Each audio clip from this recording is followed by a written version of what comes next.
नमस्कार लेखक मित्रमैत्रिणींनो, मी ऑथर संगीता देवकर. माझ्या या यूट्यूब चॅनलमध्ये तुम्हाला सर्वांचं स्वागत आहे. तर आजही आपण एका दिवाळी अंकाची माहिती घेणार आहोत. तर हा दिवाळी अंक पिंपरी चिंचवड निगडी येथून प्रकाशित होत असतो. गेली 10-12 वर्ष झाले हे मासिक प्रकाशित होत असते. हा एक दिवाळी अंक आहे. तर कुंभश्री दिवाळी अंक असं ह्या मासिकाचं नाव आहे. तर कुंभश्री दिवाळी अंकासाठी कथा पाठवण्याचं आव्हान त्यांनी केलेलं आहे.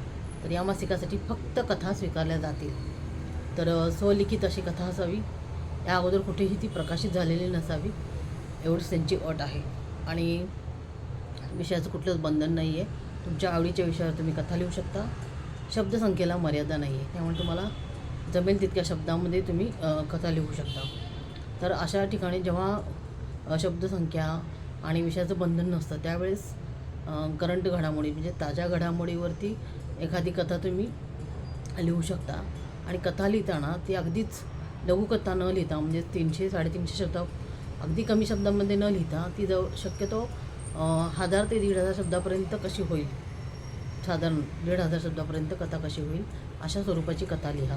म्हणजेच समोरून स्वीकारणाऱ्याला पण ती कथा म्हणजे छान वाटते की बाबा जास्त कमी पण शब्द नाही आहेत आणि मोठी पण लिहिलेली नाही. त्यामुळे लिमिटेड शब्दसंख्या ही 1500पर्यंत मॅक्झिमम तुम्ही लिहिली तर समोरचा तुमची कथा घ्यायचं की नाही याचा विचार करू शकतात.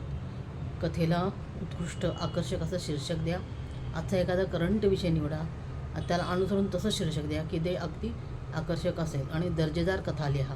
तुमचं शुद्धलेखन आणि व्याकरण याकडेही आवर्जून लक्ष द्या.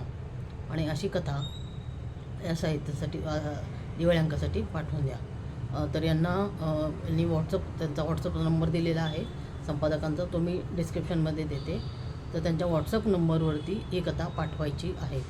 तर कथेच्या शेवटी तुमचं संपूर्ण नाव, पत्ता आणि कॉन्टॅक्ट नंबर टाकायचा आहे. आणि 25 सप्टेंबर ही शेवटची तारीख आहे. तर 25 सप्टेंबरच्या अगोदर ही कथा तुम्ही कुंभश्री दिवाळी अंकासाठी पाठवून देऊ शकता. तर या व्हिडिओ कसा वाटला हे नक्कीच मला कमेंट करून सांगा. जास्तीत जास्त शेअर करा आणि लवकरात लवकर तुमचं साहित्य पाठवून द्या.